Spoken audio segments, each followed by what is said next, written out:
Je me permets de faire une mise en garde contre l'intérêt plein de sollicitude que nous témoignent occasionnellement des personnes étrangères à la vie de l'esprit. Nous en trouvons le type au chapitre 4 du livre d'Esdras, qu'il s'agisse du temple de Jérusalem ou de l'édifice spirituel dont nous sommes les pierres. La maison de Dieu est destinée à être une expression parfaite de sa pensée. Aussi, la construction de cette maison, soyez-en certains, ne va pas s'achever sans que l'ennemi mette tout en œuvre pour en interrompre le cours.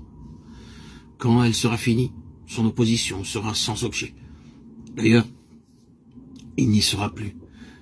Et il n'aura par conséquent pas même l'occasion de faire obstacle à quoi que ce soit. D'où la nécessité pour lui d'intervenir à temps et d'user de tous les moyens en son pouvoir pour faire échec au travail qui s'accomplit. Parmi les méthodes innombrables dont il se sert, il en est une qui lui a particulièrement réussi et qui malheureusement lui réussit encore. C'est celle qui consiste à intéresser à l'œuvre de Dieu des personnes non spirituelles. Que ces personnes-là, qui ne savent pas ce que c'est que la vraie communion avec le Seigneur, en viennent à prêter leur appui à la construction de la maison. Il n'en faut pas davantage pour faire le jeu de l'ennemi. Monsieur Untel est plein de bonnes dispositions, si vous le prenez de la bonne manière. Il ne manquera pas de s'intéresser à votre œuvre. Et je suis sûr qu'avec le temps, il en viendra à une décision personnelle.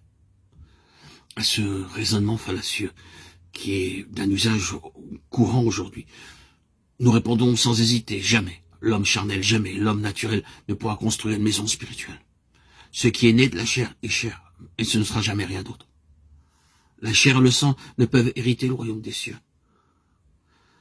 Un travail spirituel exige un état spirituel. Et l'on ne peut parvenir à cet état spirituel que si l'on est né de l'esprit. Nous ne tiendrions pas un tel langage si nous n'avions pas fait dans ce domaine des expériences nombreuses et concluantes. Ce ne sont pas les résultats immédiats qui comptent. C'est à la longue qu'il faut juger.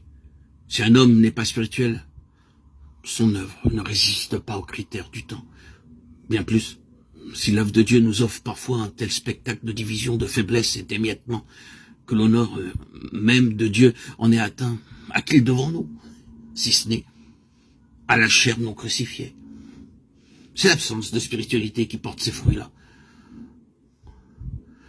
La principale difficulté réside dans l'apparence trompeuse de l'aide qui s'offre à nous. Une sollicitude de surface, de l'intérêt, de la sympathie, une identité de vue quant au but à atteindre et aux méthodes à suivre, cache trop souvent, sous cet extérieur avenant, de véritables éléments de désagrégation. Il est toujours dangereux et tout à fait contraire au principe scripturaire d'ouvrir toute grande à quelqu'un du dehors la porte des responsabilités sacrées. C'est l'œuvre de Dieu qui est en cause et aucun collaborateur ne devrait être agréé sans qu'au préalable ait été mise à l'épreuve ses qualités spirituelles et la valeur de sa marche avec Dieu. Ça ne veut pas dire qu'il faille regarder de travers tous ceux qui se présentent. Mais la collaboration dans le service doit être le fruit de la communion fraternelle et de la vie en commun sous le regard de Dieu.